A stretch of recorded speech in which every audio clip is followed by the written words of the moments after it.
Salve, seres humanos desse meu planeta! Quem tá falando com vocês é o Black Will e sejam todos muito bem-vindos ao nosso Conexão PEB. E hoje nós vamos falar de um sonho. Um que a gente teve o vislumbre do que podia ser, mas não foi como a gente gostaria. A Loud chegou com muita esperança no MSI com os torcedores brasileiros, mas os desafios lá não eram nada fáceis. Tá curioso pra saber o que rolou? Já pega aquele cafezinho, um suquinho ou a nossa água de lei e vem comigo porque o Conexão PEB só tá começando.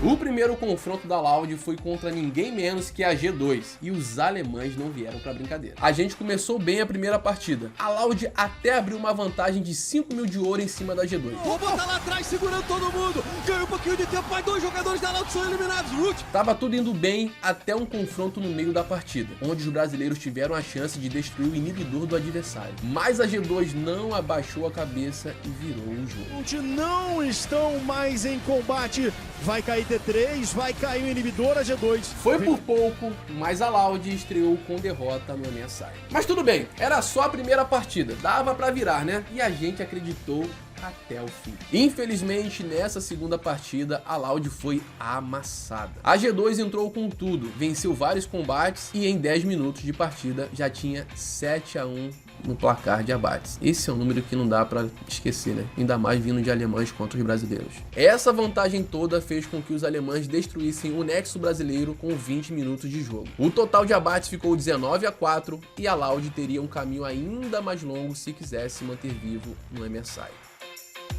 A Loud voltou com sangue nos olhos para a segunda partida contra a Detonation Focus Me. A gente tava morrendo de medo de perder a primeira partida de novo, mas a Loud deu um passeio em cima da DFM. Os brasileiros abriram vantagem cedo e conseguiram derrotar o adversário com 25 minutos de partida. Na sequência, Nexus exposto.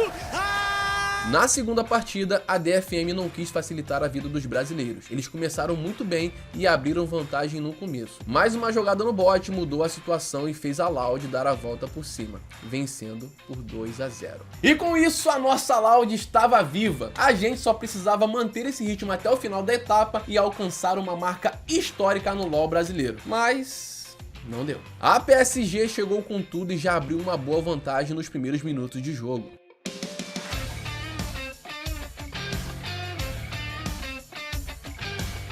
A Loud tentou segurar as pontas, mas quem estava mandando na partida era a PSG, que ganhou com 33 minutos. Infelizmente, a segunda partida foi muito parecida com a primeira e a Loud foi eliminada do MSI. Mas olha só, nem tudo é tristeza por aqui. Com a vitória em cima da DFM, a Loud se torna a primeira equipe brasileira a vencer uma MD3 em um torneio internacional. Já conseguimos vencer uma partida, agora a gente precisa conseguir passar essa primeira fase de entrada, quem sabe no Mundial. Mas e aí, o que faltou para a Loud vencer?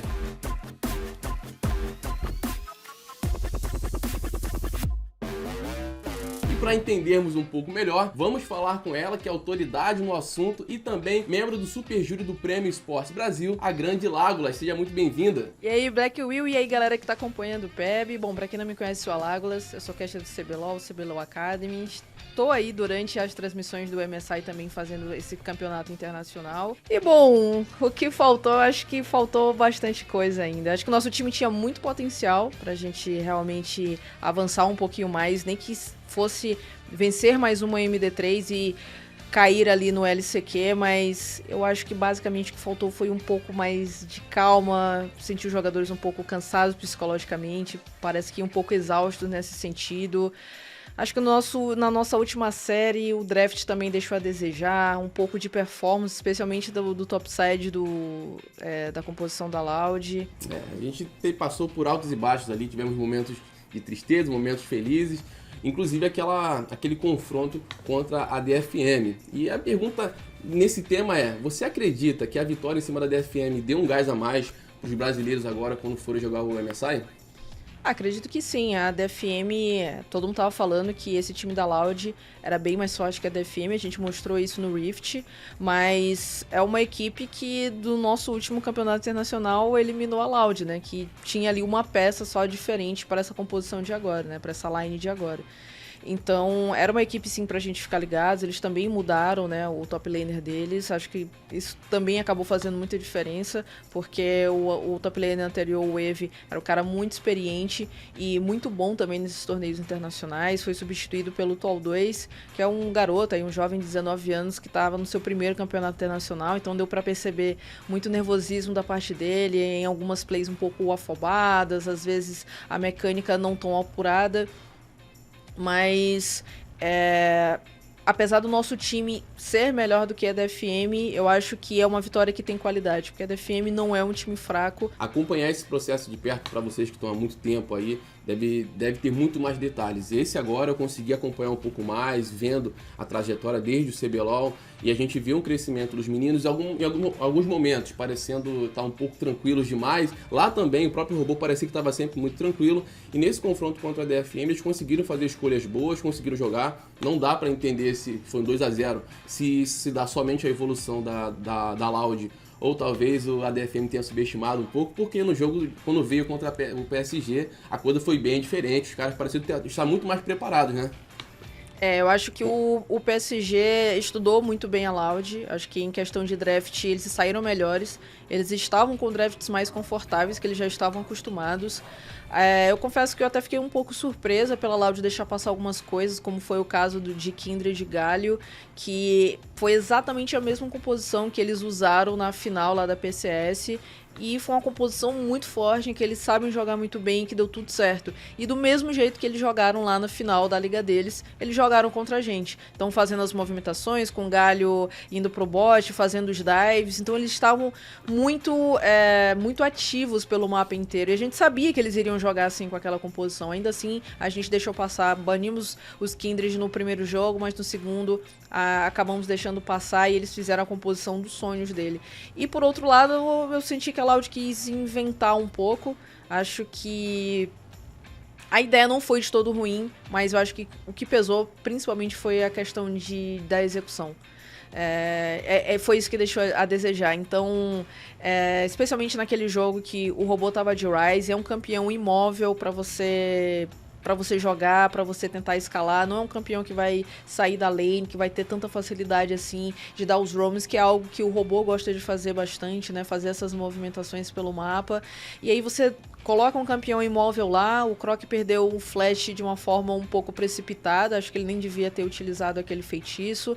E aí ele simplesmente deu de cara com o jungle adversário, deixou o robô sozinho, e aí ele foi divado no bounce da Wave, e depois disso, daí pra frente foi só pra trás. Mesmo com tudo isso, a gente tem um saldo positivo de já ter conseguido, né, avançar e fazer algo histórico, ter uma vitória, uma melhor de 3 e tudo mais. E eu queria saber de você, na sua opinião, quais foram os grandes destaques da Loud, né, nesse MSI? Eu acho que sem dúvidas a bot lane, os dois jogadores estavam muito bem, e especialmente o Root. Eu acho que ele demorou um pouquinho pra engatar realmente na Loud, né? Ele que tava parado, tava praticamente 2 anos aí parado, né, sem jogar competitivamente. Então ele chega com uma certa desconfiança no Brasil, não consegue performar direito ali no começo, tem a questão cultural também, né, ele estava vindo para um país completamente diferente do dele, tendo que se comunicar, ele que parece ser um cara muito tímido e que agora que ele começou a se soltar, não apenas para as câmeras, mas internamente mesmo, assim, com o próprio time, parece que agora realmente que ele está conseguindo se soltar. E foi a partir especialmente do final do campeonato ali, final da fase de grupos, início de playoffs, que ele começou a jogar muito. E agora no MSI também ele fez excelentes partidas. Então eu acho que ele conseguiu fazer a melhor performance da Loud, a meu ver. E o Cells também fez partidas incríveis, né? Especialmente aquela partida dele de Trash, que o cara fez tudo durante o jogo inteiro, assim, foi surreal a participação deles. Então, eu acho que o grande destaque aqui realmente foi a bot lane. É legal tu falar que o Cells e o Root, eles já vêm sendo citados desde o CBLOL, inclusive na final foi muito falado, só lembra deles, vamos ver se a gente consegue fazer um suporte aí, levar o prêmio no final do ano. Então é muito legal ver que é uma máxima de todo mundo estar enxergando essa evolução deles. E agora, pra gente finalizar esse bate-papo aqui, eu queria saber de você o que você acha que precisa acontecer para os times brasileiros avançarem, terem melhoras nas participações nos mundiais. Eu acho que uma das iniciativas, até que começaram nesse split especificamente, que é o programa de desenvolvimento regional da Riot, de mandar os 3 melhores times para um bootcamp lá na Europa, para mim isso é um grande passo. Porque a gente sempre fala que a gente não tem tantas oportunidades de jogar fora. Normalmente vai um time da nossa região. Esse time participa desse campeonato, consegue alguns treinos, conseguem treinar na solo queue estrangeira também. Pegam toda essa experiência e vêm para o Brasil e é um time com essa experiência. Então, às vezes fica muito complicado você desenvolver uma região dessa forma. Então, você conseguindo mandar mais times para jogar lá fora, os meninos estão treinando na Champions Queue, né? Que é o in-house dos pro players de lá. E eu acho que tem uma coisa que nem sempre é tão falada, mas eu acho que o investimento em staff aqui ainda é precário no Brasil.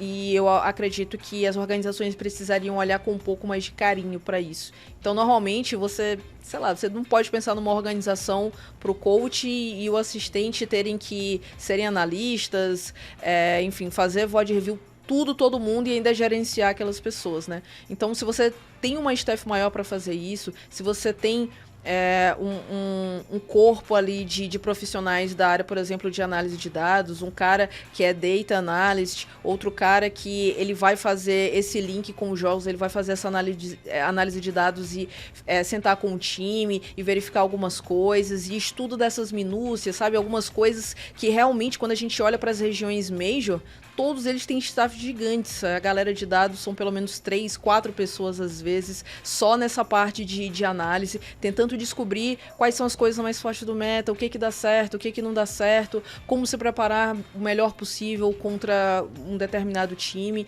Então, são alguns elementos, eu acho que tem muito mais coisa, né? Mas eu acho que esses 2 elementos aí são um bom começo, assim, pra gente. Eu acho que aos poucos a nossa região está entendendo e eu espero muito que isso possa mudar em breve, né? Melhorar para que a gente possa ter melhores resultados em breve. Obrigado pela sua participação, foi muito bom te receber aqui. Pessoal, como é que faz para o pessoal acompanhar um pouco o seu trabalho, ver o que você está fazendo, como é que eles fazem para te achar?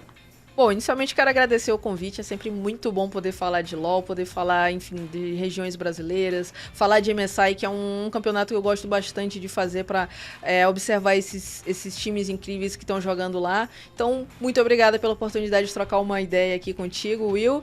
E bom, para quem quiser me acompanhar todas as minhas redes sociais, Lagolas, então vocês podem me encontrar como Lagolas no Instagram, no Twitter, no TikTok, no YouTube e na Twitch, Lagolas LOL, até a Twitch me deixar usar meu nick. Twitch, por favor, deixa eu usar meu nick Lagolas na Twitch também. Mas enfim, e aí de vez em quando eu faço lives, tô lá sempre nos campeonatos, CBLOL, CBLOL Academy, Ignis Cup, que em breve tá chegando aí também, que é o nosso campeonato de cenário inclusivo. E é isso, espero que vocês tenham gostado desse papo aí. E é isso, pessoal, vamos ficando por aqui com esse gostinho amargo na boca, mas eu tenho certeza que a gente vai fazer ainda mais história. Pra você que gostou, já deixa o like, pra você que ainda não se inscreveu, se inscreve no canal e ative as notificações pra não perder nenhum episódio do nosso Conexão PEB. Nos siga nas redes sociais e mantenham-se conectados com a gente, porque você já sabe, o Conexão PEB tá de olho em tudo. Um grande beijo e até mais.